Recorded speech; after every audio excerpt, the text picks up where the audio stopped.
জন্য মৃত্যুর সময় ইমানের উপর অবিচল থাকার জন্য, ইমানের উপর অটল থাকার জন্য দুনিয়ার মধ্যে, দুনিয়ার হায়াতের মধ্যে যে আমলটা আমার করতে হবে, সেই আমল হলো, এক নম্বর আমল হলো আমার সম্পর্ক কোরআনের সাথে থাকতে হবে। কোরআনের সাথে থাকতে হবে, কোরআন পড়তে হবে, কোরআন অনুযায়ী আমল করতে হবে। জীবনের মধ্যে আমার সিনার মধ্যে কোরআনকে ধারণ করা, কোরআন অনুযায়ী জীবনকে পরিচালনা করা, এবং কোরআন ওয়ালা যারা আছে তাদেরকে মহব্বত করা, তাদেরকে ভালোবাসা। আমি কোরআন পড়তে জানি না, কিরকম কোরআন ওয়ালাকে আমি মহব্বত করি, কোরআন ওয়ালাকে ভালোবাসি।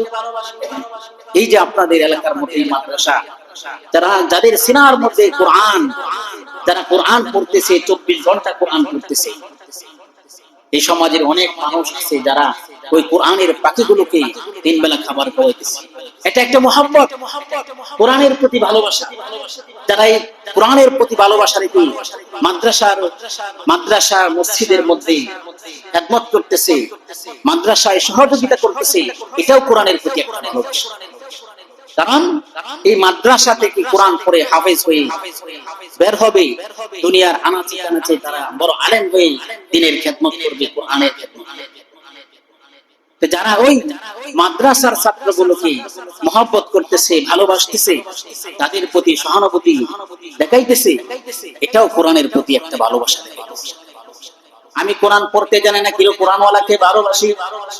চার সিনার মধ্যে আল্লাহ তাআলা কোরআন দিয়েছেন, আমি সেই কোরআনওয়ালাকে মহব্বত করি, কোরআনওয়ালাকে ভালোবাসি।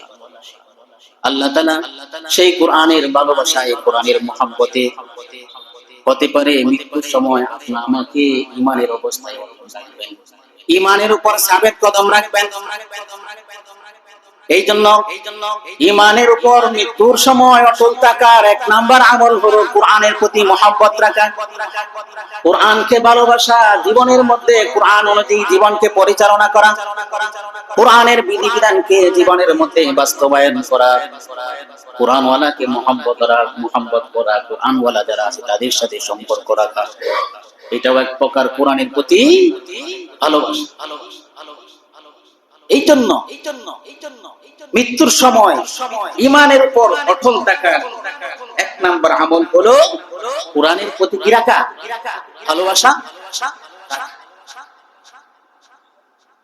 আলহামদুলিল্লাহ, এই এলাকার মানুষ কোরআনের প্রতি মহব্বত, কোরআনের প্রতি ভালোবাসা আছে। এই যে দিনে একটা প্রতিষ্ঠানের মধ্যে সকলেরই একটা নেক নজর আছে, সহানুভূতি আছে। আর এই মাদ্রাসা থেকেই প্রতি বছর 6 জন, 5 জন, 8 জন করে হাফেজ বের হয়। এই যে তারা হাফেজ হয়ে বের হচ্ছে, আর এই কোরআনের প্রতি এই এলাকাবাসী যারা মহব্বত দেখাইতেছে, সহানুভূতি দেখাইতেছে, এটাও কোরআনের প্রতি একটা ভালোবাসা। এভাবে মাদ্রাসার প্রতি, কোরআনওয়ালাদের প্রতি আল্লাহ তাআলা আমাদের সকলের অন্তরের মধ্যে ভালোবাসা পয়দা করে দিন। সকলে বলে আমিন।